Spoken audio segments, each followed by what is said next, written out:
and then we pick. Oh, okay, great. Okay. So, shall I start again then, Simber? Yeah, please. Okay, great. Okay, good. All Everybody. right, good. Okay, well, thank you. And it's so great to be here. And I was, for those of you who've just heard this, but I was really excited when I saw Simber's invitation because on Monday, October 9th, I am beginning the 5-day online Harp Improv Challenge. And so I don't know if any of you have ever been to one of my challenges, but they're fun. There's prizes. And we have some really special prizes this time from other people in the harp community, which I'm excited about. And it's basically a 5-day training with prizes and fun and sharing. And this particular one I wanted to share with all of you is about improvising on chord progressions. And for anybody who's listening, I put a chat for everybody. In the chat, I actually, for people who are here live, I put a link directly to the challenge. But the easiest way to find it is just go to hipharp.com. Again, hip is in cool, harp is in the instrument. And right up at the top of the page, you'll see a link to the challenge. So I know that those people who are listening are improvisers, and that's, I think, how you approach the harp. Is that right, Simber? Yep, that's what we're here for. We're the improvising harpists. Yep. Yeah, that's great. And one of the things, so Hip Harp Academy, where I teach, and the academy that I founded is all about improv and self-expression and combining harp, using harp as a platform for personal self-expression. And one of the things that I've discovered over the years of training is that there are, of course, many different ways that you can improvise. And the way that I started out improvising was improvising on stories, because when I was a little kid, I would play the piano and I would just, play the music. There'd be certain elements that were always there. There would always be rain of some sort. Can you guys hear that? Yeah. And then there would be going down something, a hill, a set of stairs or something. And then at the bottom, there would be some monster that made you run back up. And like that, and then you'd be back out in the rain, the sunshine. And I played, no matter what instrument I was playing, I could always find those elements.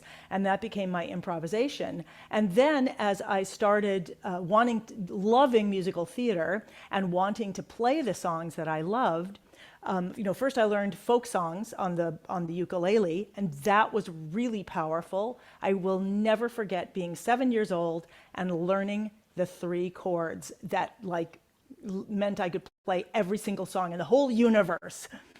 And I can literally see my little fingers on the frets because it was such a powerful experience for me. And so then it was all about playing chords. And now I can play ukulele on the harp. So, but you can't play harp on the ukulele. But anyway, those were like my first 3 chords. So that was my orientation, was chords, chord progressions, and then improvising over the chord progressions, often improvising vocally. And I started on the piano, and then when I started playing the harp, I was like, no, I will not do that because the harp is the instrument that you should be playing notes on. And the reason that I ended up improvising on the harp, even though I thought it was like horrible, was that I absolutely had to, because as soon as I started playing the harp, I had to pay for the harp. And I was a grown up. I started when I was 22, seriously, and I got a job, and I immediately began to improvise because I only knew 4 songs. And someone gave me a job at a restaurant, and I played those 4 songs, I think 3 times, and then the waiter walked over to me. He was very cute, stood beside me with a pitcher of water, and he said, smiling, "If you play those 4 songs again, I'm pouring this water into your lap." And I thought, yeah, I mean, he was joking, but he wasn't joking. And I thought, these are the 4 songs I know. What am I going to do? So I immediately, I allowed what I knew about music and composition to kick in. And I was at that time, one of the pieces in my Medieval to Modern, I don't know if you guys have this harp book, but I can't remember the person who wrote it, but there was a little piece called Minuet by Jean-Jacques Rousseau that went.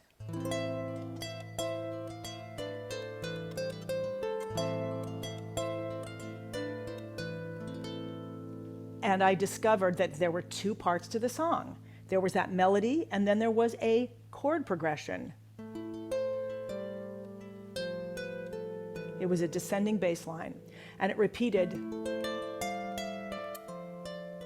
And I discovered that if I kept repeating that bass line and play melodies over it, I didn't even have to think about what the melodies were because it was all within one harmonic family. So I could basically let my fingers, my right hand fingers, move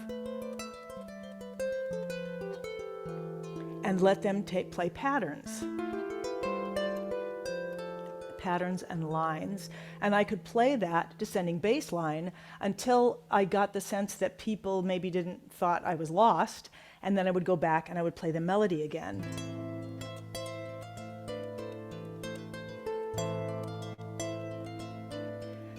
And then I'd go back and play that descending bass line, and then I realized, well, if I can play the descending bass line like this, 1, 2, 3, 1, 2, 3, 1, 2, 3, 1, I could play it like this, 1, 2, 3, 1, 2, 3, 1, 2, 3, 2, 3, 1, 2, 3, 2, 2, 3, 1, 2, 3, 2. I could extend the length that I played with each harmony. And so I discovered and then I could play different kinds of melodies, and then I'd go back to the melody. And then I thought, well, if I can extend it twice as long, maybe I could extend it 4 times as long. And so I just kept doing that. So then there would be like,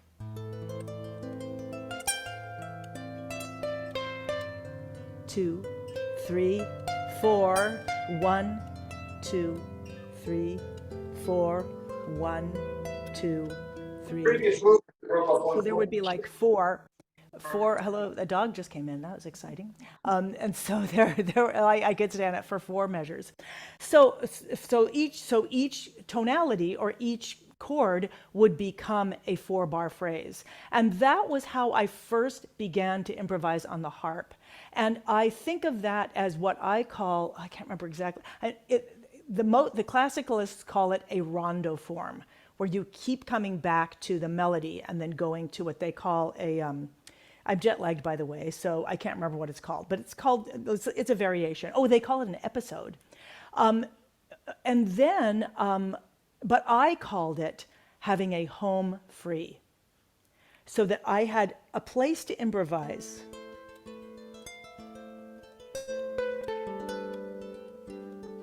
And anytime I got lost, I could come back to the home free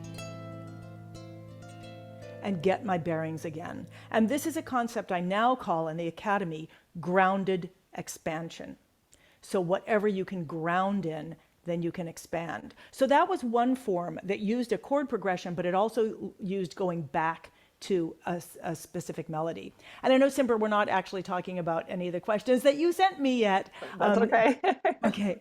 And so I wanted to say this because so of course, chord progressions in jazz, that's what you're improvising all the time on. And as I started teaching that, as I've been teaching, I've learned to discern or make the distinctions that were sort of naturally in my head. I began to understand, the harp music has 3 roles: the bass role, the accompaniment role, and the melody role. If I know those roles, I can either play 2 of them, like bass and melody, or I can play accompaniment and melody.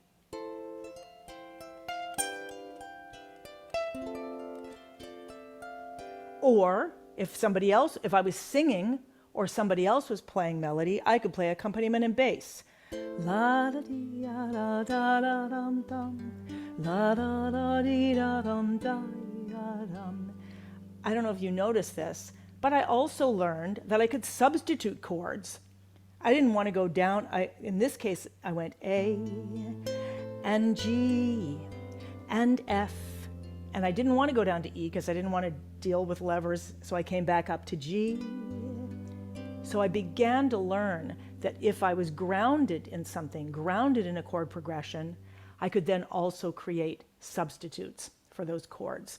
So I first started by having that home free and having a chord progression. That tune kept getting bigger and bigger and bigger until it became this piece called Baroque Flamenco.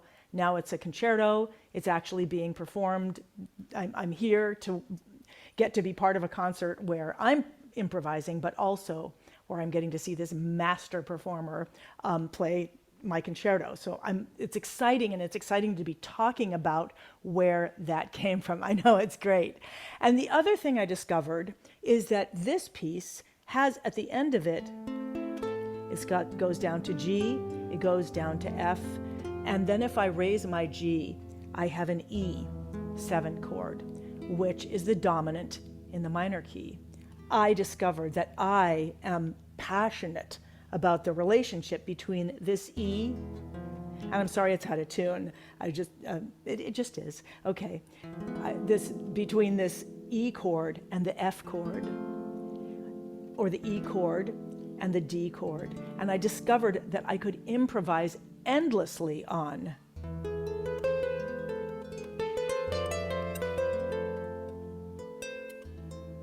And I could have this sort of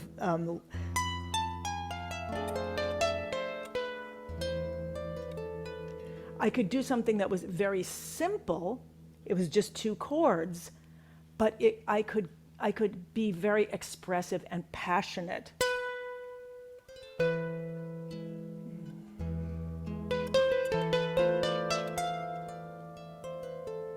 Like I could do that for hours, and I would keep an E in the bass, and then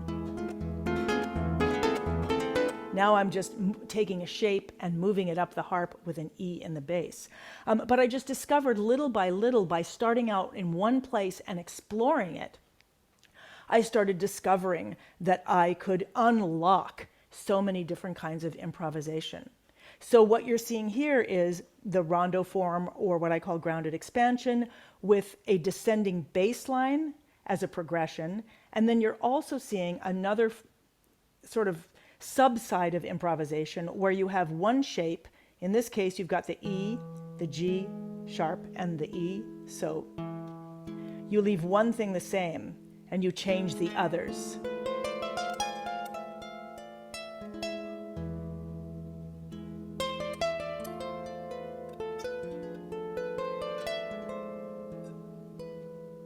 So that's another way that I look at improvisation.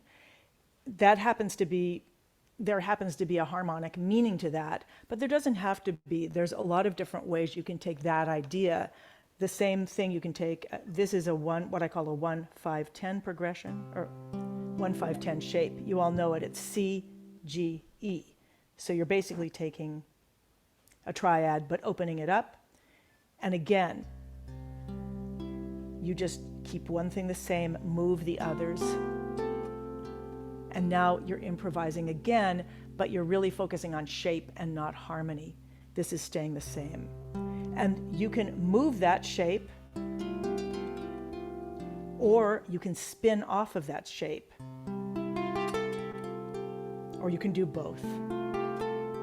So as you start exploring all these different ways, it will start to sound complex, but you're really taking simple things and expanding them. And just on that same note, if you're taking this, if I could move the top part of this, I could move the bottom part of it. Again, don't worry about it being out of tune, because these are just shapes. So I learned that I could improvise by creating a grounded expansion, a home free, a tune I could come back to and then take adventures off of it. I learned that I could take shapes and I could move them around, keep one part the same, move another part. I learned that there were these 3 roles: bass, accompaniment, and melody, and I could play with them in different ways. Like you just saw me actually play bass and accompaniment with one hand. So now I'm playing bass, accompaniment, and melody. Bass, accompaniment, and melody. I'm going to have to fix that by tomorrow. So I learned that, and then I started learning more about harmony, about chord progressions. And that's actually what we're doing in the 5-day challenge, is we're learning one of the most powerful chord progressions, which is called 2-5-1. Actually 2-5-1-6. So you may have many times heard people improvising on.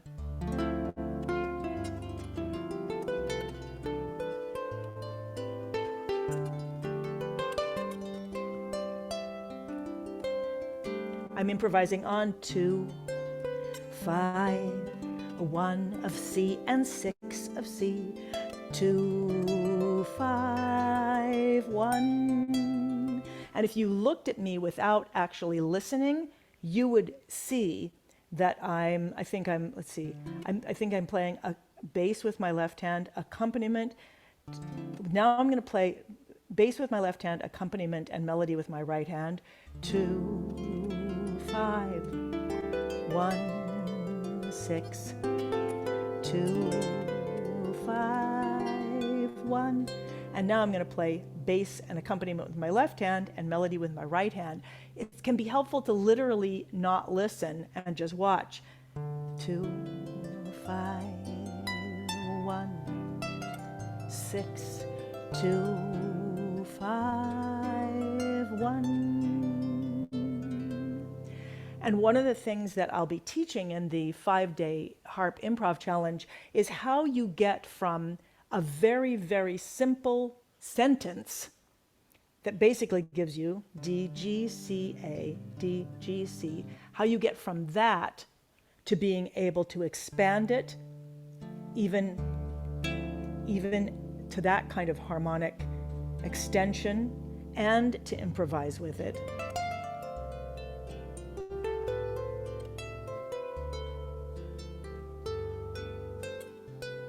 And then how to combine that with a piece of music you're already playing so that you can put improvisation into the middle of basically anything. So I learned that I could have grounded expansion where I have a melody and then a sort of a chord pattern. I learned that I could keep one thing the same and move something else. I learned that I could learn the numbers of harmony and then be able to play a lot of songs from those numbers and move them around from key to key. And then I discovered there were other ways of improvising. There's another challenge I do in January that's all about taking motifs and improvising with motifs. So that has to do with taking, and I'm always thinking, how can I teach improvisation very fast in very small segments? Because really, it's not about learning it, it's about discovering it. So the way I like to teach is give something that lets people go from there and discover. So the motivic, and I'm sorry I'm throwing all of this at you, but I'm kind of trying to give you an overview because I know that all of you are just specifically interested in improvising. So the motivic one, I think I call this vision music or vision to action challenge. I would take something as simple as this. That's the motif. It's just G, C, B. That's the whole motif. But then you take ideas like, okay, you can,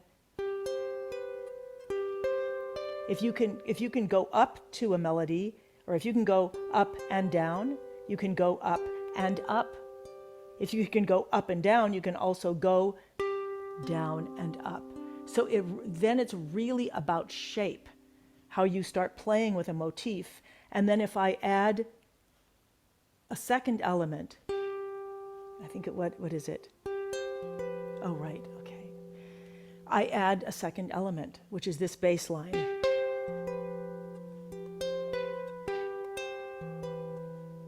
I just now play with the, to me it's very emotional. I take that and I put an F underneath or an E underneath. And there's something so emotional about those, how those fit together, that it allows me to then improvise really for a long time.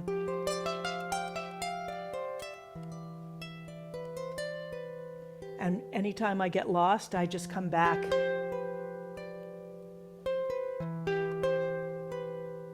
And if I'm not lost, I can play.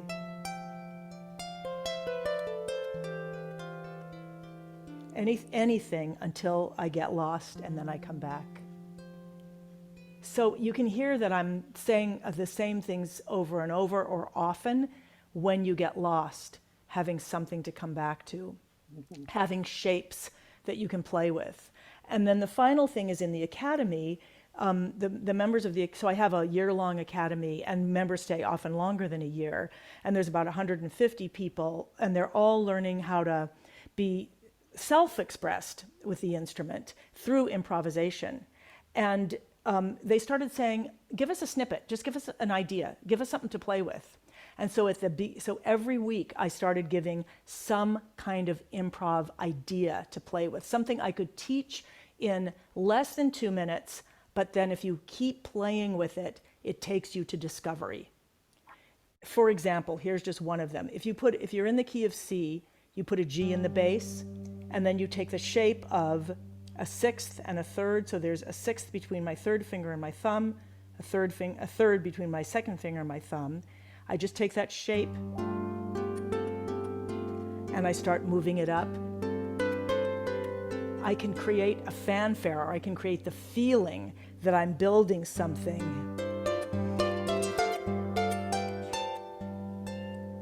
And that lets me use improvisation to be expressive in simple ways. And the final thing I want to say is that the reason I love teaching this way is because it allows people of wildly varied technical ability and different kinds of harps to be able to take the same idea and apply their technical ability to that idea so that they're playing at their level where they're feeling freedom. That's how they're going to discover what they enjoy playing. Wow. Yeah. I didn't even ask for all that, but that's fantastic. Thank you for sharing all of that about all Sure. the challenges that you've got coming up and what's happening in Yeah. the academy. It's all very exciting. And I wanted to back up just a little bit. And well, first, anybody who has any questions, just pop them in the chat, and we'll be happy to answer questions as we go along.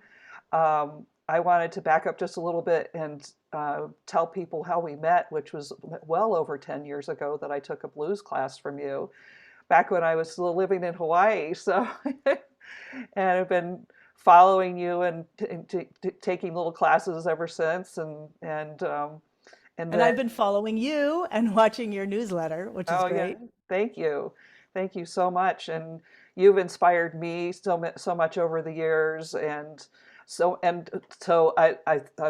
as I'm teaching my own version of improv, I mean, it's like I'm walking alongside you. Where there's this, I had some idea. I also grew up in an improvisational family and writing our own little songs, and with my sister and brother, and all of that. And as you're talking, I'm like, oh yeah, numbering system's good. I love this grounded expansion idea. It's like, oh, I love all of that. And so I'm so glad the timing worked out for for me to introduce the academy and the various programs that you have coming on. I love to support all the other teachers who are out there teaching this stuff. Sarah writes and says, do you have any favorite tonal centers that you play with, or particular chords that you love to expand on? Yeah, I do. I mean, I will say that one of the things that I do in the academy is I generally focus everything. We always start in the key of C, just again, this groundingness. And I think I have this need to ground because I tend to get disoriented. So I often use C, but one of the things I did last year was to create a modal improv magic where I actually, created improv to do in every mode. And I discovered that even within the key of C, within the key of C or within any key, there were modes that I just really loved. Like I think I was just pretty much playing in the Lydian mode a minute ago.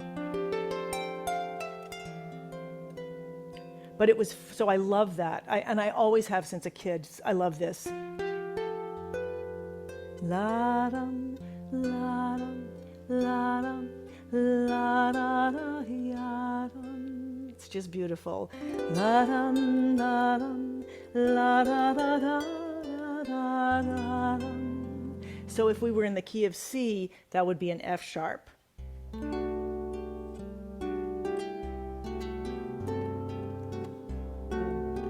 I've loved that ever since I was a kid. One other thing that I love, I just love the G sus chord or any sus chord. And so a sus chord, you can think of it that, officially you would play a G and then you would raise, you would suspend the third. So you'd have G, C, D, G.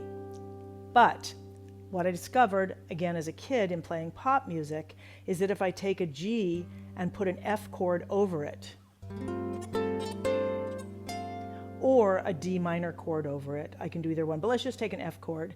I learned that if I could play a chord a whole step below my bass note, I would just get this chord that I loved.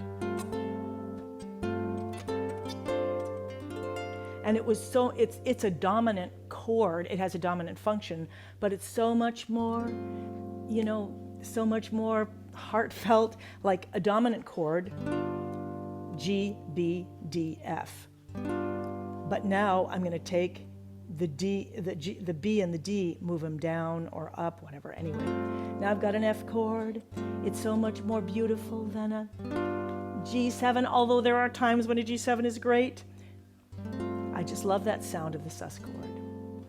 So that's another sound that I really love. I'm always finding things that I love the sound of and that I will go back to and play, but those are two of them that I can just come to off the bat. Do you have, I'm a big fan of exercise books because that's where I find a lot of patterns. Yes.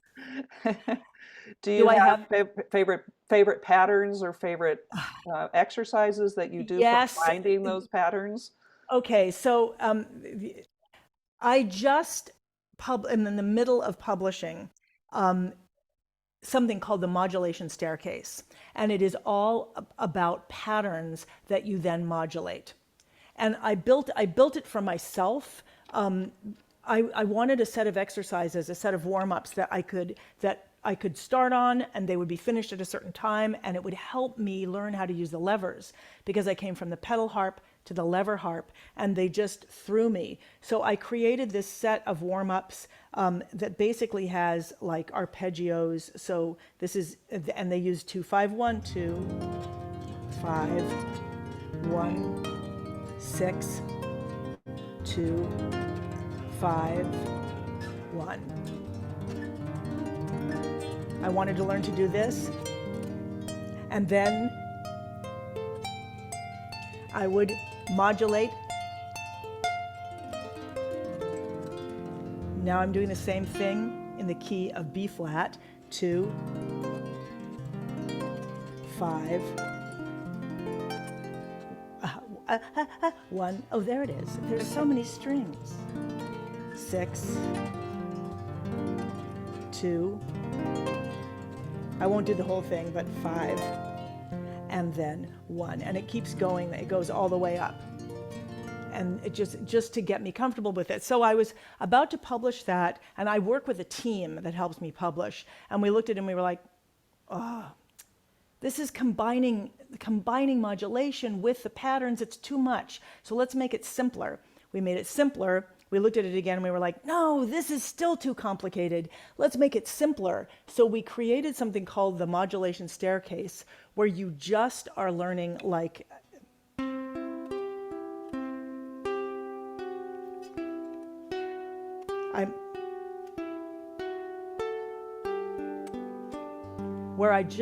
I'm just creating like a very simple exercise where now I'm in G and I'm modulating, meaning I'm going to the next key center. Sorry, I know this is complicated. And and I just keep doing it in each key. So I created that, and we created a website for it. And right now I'm just trying to create the training so that I can show people about it. But basically, Simber, that's what I do, is that I have this set of warm-ups that I created for myself. Now I'm trying to create a simpler version so that other people can get familiar with it. And when I created it for myself, I created 3 different patterns. And what I was trying to do was use all the things that were difficult for me. Like there were certain arpeggio patterns I wanted to get comfortable with, so I put those in. I was terrible at scales, so I made another version.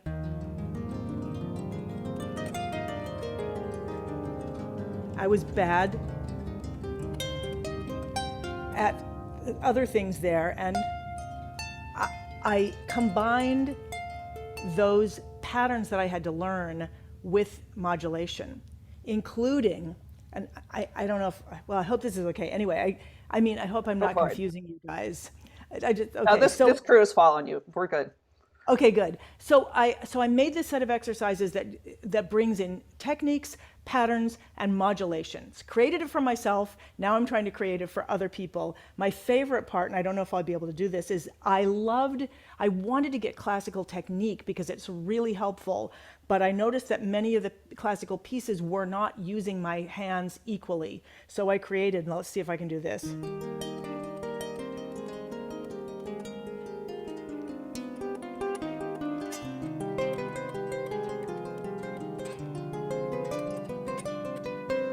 I also wanted, well, I'll tell you when I finish this.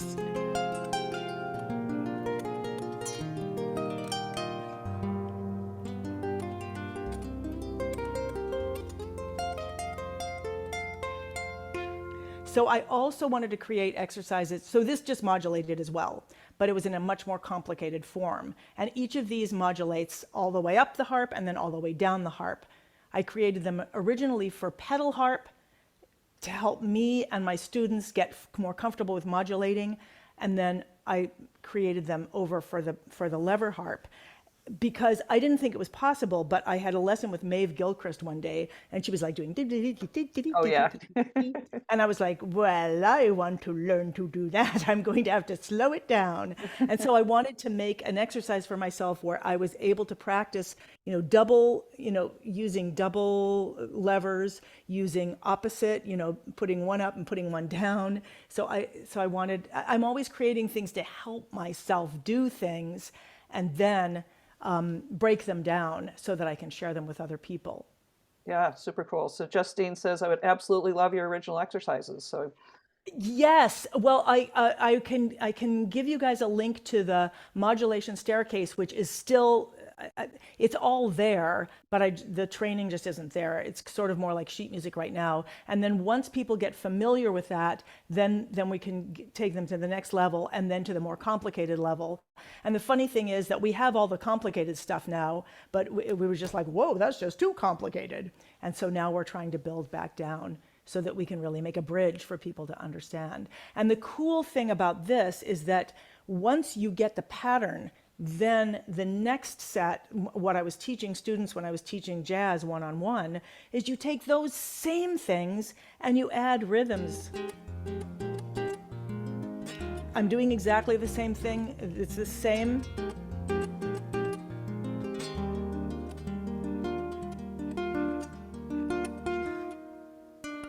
Well, my finger got caught there. And now I'm in B flat with a bossa nova. And then I'm modulating again. And figuring out something to do while you're modulating. So you're not, well, on the lever harp, you have to do that. And now my harp is in F. So eventually, as you do these, it will all come together so that when you do look at a jazz chart, or you do play with somebody who's playing in a different key, you're not like, wow, what do I do? You've actually had a chance to, practice these things on your own. So yes, I would love to be able to share these. I would love to share these. fantastic. Yeah. So another question.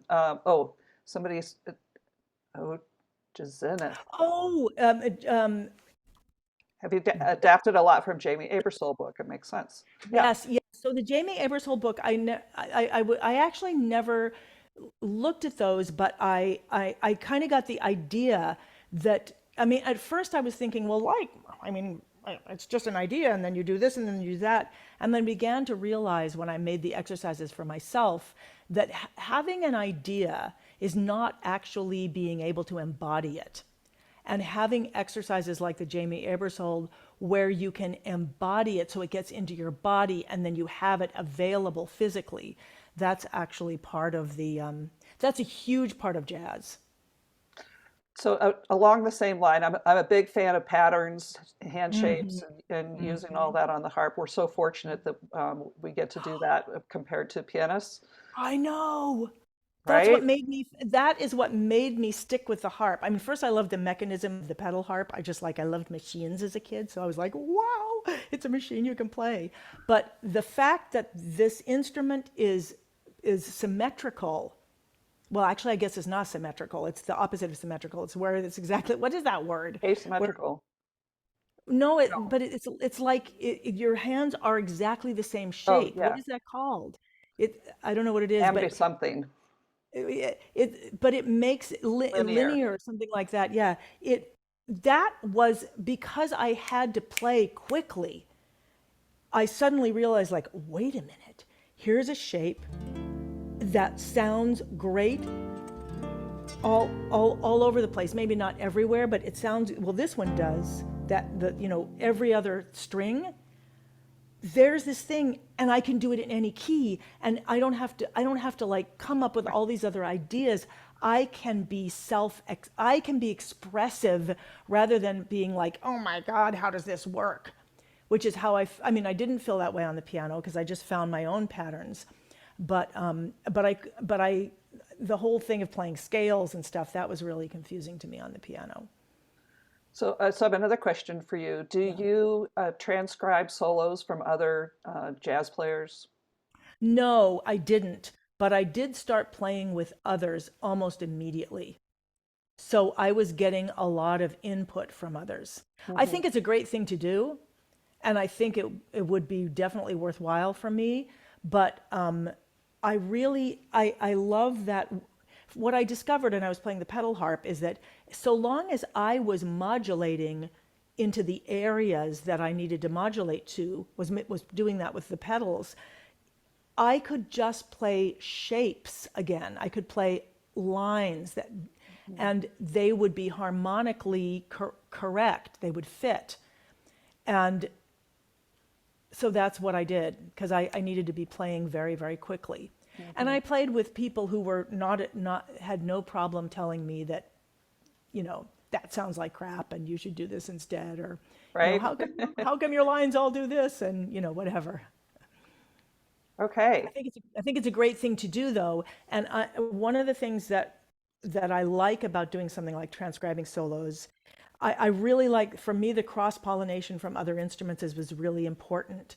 And when I got the chance to go on tour with Steve Vai, who's this legendary guitarist who played with Frank Zappa, and in order to prepare for that, I took a class at Berkeley online, and it was a class for guitarists in how to play Steve Vai songs. And there was no way I could play them, but by trying, I came up with all these other ideas. Right. So I think it's very valuable to do things that are impossible because it just then you end up finding something that works for you. Right. So a great source of, for people who are watching, a great source of those kinds of motifs or lines is in the Jamie Aebersold books. And I think you should also, take a look at those. yeah, and also Mark Levine's jazz book. The That's the big, huge, Hmm. but it's full of, 4-bar snippets of famous Oh, solos. that's great. Oh, that's And great. I haven't yet had the time to go, can I play this one? Can I play that one? But they're short enough that I could do one in a practice session and work it out. That's great. I am curious for the people who are here live, and I know there are people online as well. What is the area of improv that you're most interested in? Because I know there's jazz, there's open improv. It's been amazing to come here and improvise with Evelyn Huber, who's the other harpist who's playing on this concert, and just start. We just start and we just play. And there's we might start with a chord progression, but not necessarily. And, and there's all just different forms of improvising. So standard jazz, which is such a great place to start. I know I have a bunch of therapeutic musicians in the group who are using improv at the bedside or in hospital or hospice. Yeah. Yes, that's a lot of people in the academy are doing that as well. And so in that case, it's so important to have improv where you're using patterns or things that are so easy to understand that you can totally focus on the people that you're with or the situation that you're with instead of fussing and worrying about what it is you're playing. Justine says, I'm still more classical. I'd like to learn jazz improv. Well, Justine, one of the things I came from classical harp. I played, folk and stuff, and I always improvised as a kid. But when I started the harp, I was like, well, I was actually trying to make myself be a more controlled, acceptable human. And I thought the harp would do that. Apparently not. But I started from classical, and that thing that I played in the beginning, the Baroque flamenco, it was originally like a classical improv. So taking the harmonic underpinnings of a classical piece and then improvising over them was really fun.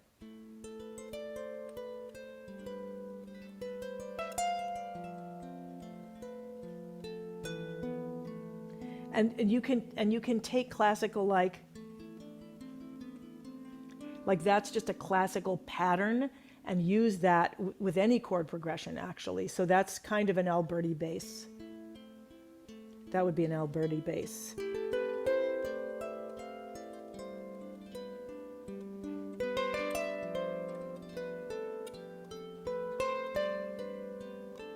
So I'm taking that same chord progression, which was A minor,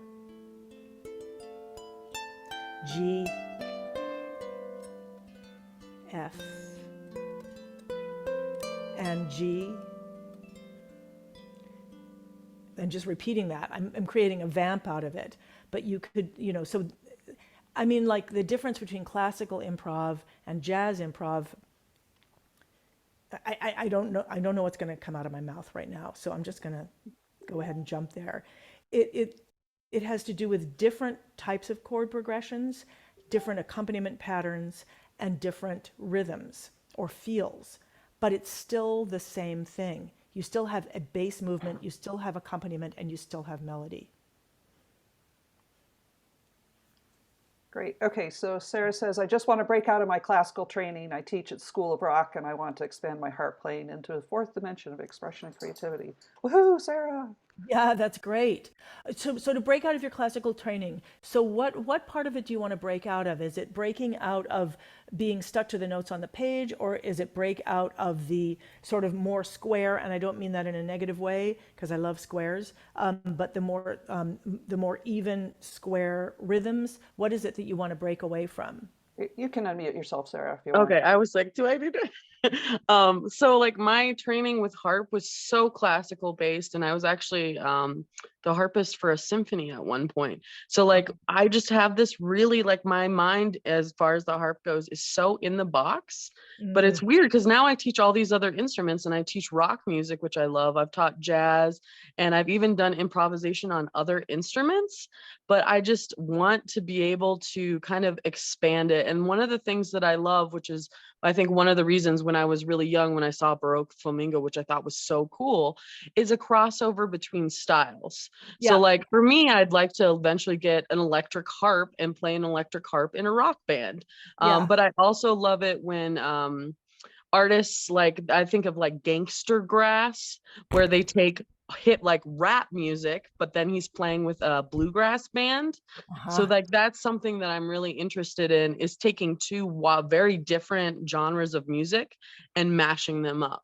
So somehow I could like you know, have a classical. I really liked what you said about having like a home base Yeah. and then being able to improv. So I think it would be really cool to like have like a classical piece that I had played in the past, but then play it in a bossa nova style, or then all of a sudden it's kind of like more hip hoppy or something, and just kind of Yes. be creative in that way. Yeah, that's great. I mean, I know Jethro Tull did that with da da dum ba da doo da da doon da da dum da da dum. I don't know if you know who Jethro Tull was, but oh yeah, okay. But I remember that was one of the first times I heard somebody take a classical piece and just add a swing rhythm to it. One of the things, as you're talking, I'm thinking one of the things that can make a huge difference is getting something like a distortion pedal. Like if you want to play rock, getting a distortion pedal, I don't have one right with me in front of me, but one of the things it shows you is that you cannot do the techniques that you were doing. So for example, if I had a distortion pedal on my harp right now and I tried to play this, it would just be like, and I would discover that it was very powerful to play an open fifth, something I wouldn't think of doing with a harp in general. I would notice that I could play this, and then if I had distortion, I would want to play single notes, never chords, but single notes, and inflect them.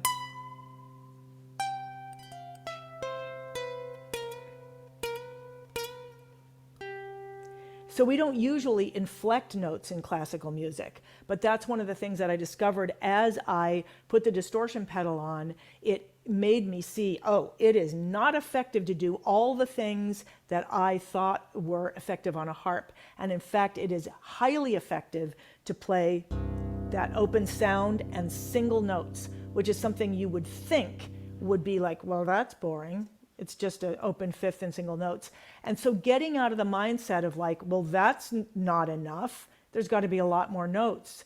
That was a big thing that really changed for me. Like, you know, when I was working with Steve Vai, I remember he helped me build a solo, and I was going to do blah, blah, blah, blah, blah. And he was like, no, no, no, no, no, no, no. It's going to be like this. You know, it's all about these longer lines, these longer gestures, and not the kind of stuff that you're doing. So part of it literally was getting something that made my sound different, that made my ear different, and that made it really easier for me to then, you know, kind of intuitively switch what I was doing. Another thing that helped me was to play with non-harpists, see what they were doing, and see what I could do to do what they were doing. Like I remember talking to my bass player once. He had played fretless bass. He was amazing, and I wanted to do, you know, this thing, and you can't. It doesn't do that on the harp. So I watched what he did, and at first I thought I'd try to make that sound by doing what he did, but then I realized to make that sound, there was a different thing I was going to do. I was going to use octaves because that was easy for me, and I was going to stop.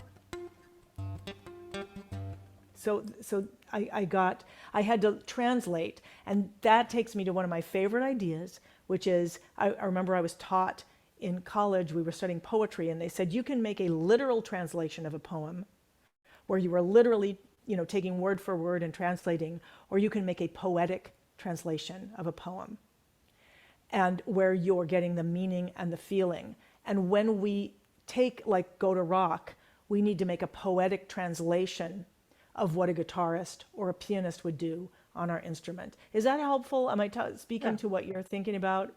Yeah, that was really helpful. I would love to see you do a class where you talk about what you kind of learned from Steve Vai. When you said that earlier, I felt like my head was going to explode because I've loved you. I had your like the concert that you gave where you played Broke Flamingo since I was like, God, I think I was like maybe 12 at the time when Don't we say got it, that. don't say And I just it. listened to it over and over because, you know, I deep down there's like a rock musician inside of me, but I didn't know it yet. But I just had never seen anyone play the harp like that. So I was just like, this lady's so cool. And she did a glissando and she was like, I just was like, so like, I was like sold. I was like, this is the coolest woman on the planet. And I love Stevie Vai. So when you said that, I felt like my head was going to explode like 45 minutes ago. I was like, they know each other. Oh my God. Well, if you go to my website, hipharp.com, and go to the videos, you can see videos of me playing with him. Oh yeah, you can see those. By the way, everybody, I am in the office of the Salzburg Philharmonic, and I'm here to do a concert with them and also to hear somebody else performing Baroque flamenco, which is amazing to get to sit and watch it. But I was going to say, when I first started playing the harp in my early 20s, and I had enough, I could kind of play, and I was like looking for the repertoire, and I was like, so where's the repertoire where I can just like really show off and like, rock it? I'd seen like Rachmaninoff, and I'd seen like violin concertos, and I was like, where's the harp version of this? And somebody was like, well, there's something called Song in the Night by Carlos Salcedo. And like that was the extent to which you could actually like embody that part of yourself. And part of what was really important to me, I was like, I swear I will write that piece. That's a showstopper for the harp. And so it's just so fun to be talking about it now and talking about the genesis of that piece when I'm actually going to get to be living the dream of that happening. So there was basically two dreams I had as a harpist. As a composer, I love music theater. I started playing, I admit to you, I started playing the harp to make money. It is true.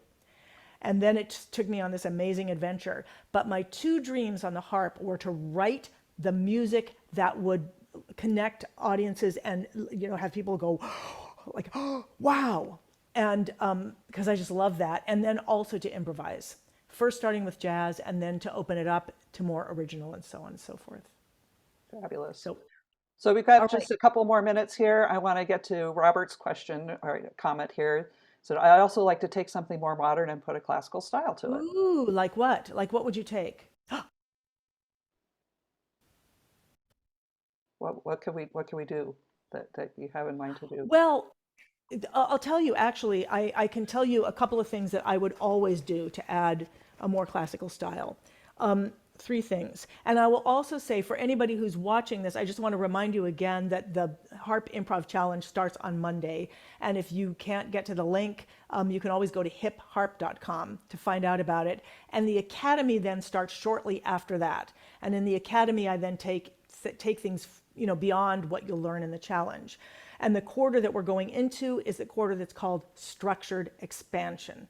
So each quarter has a focus: structured expansion, creative resonance, grounded expansion, and the power of pattern. So we're just looking at improv from all these different ways. So what I would do if I wanted to, the first thing I would do if I wanted to put a more modern, take a modern piece and put a classical to it. First, I would put something classical before the modern piece. So I would separate and put the classical thing first. I might literally take a classical piece and marry it together.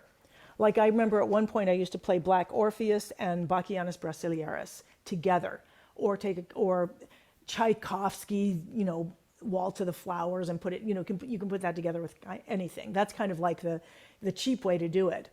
But then you can take any melody. Okay, so first rock and classical. Classical does something. Well, Bach basically stays in the same rhythm, but a big difference between classical and is that classical and pop has breathes. So rock is going to always keep the beat, and classical is going to add more open. The accompaniments are going to be different. Rock is probably going to be more have those open fifths or simple harmonies. So you can certainly I keep looking at what you say, but you can use classical tropes, meaning like the Alberti bass is the most easy one to do. This just,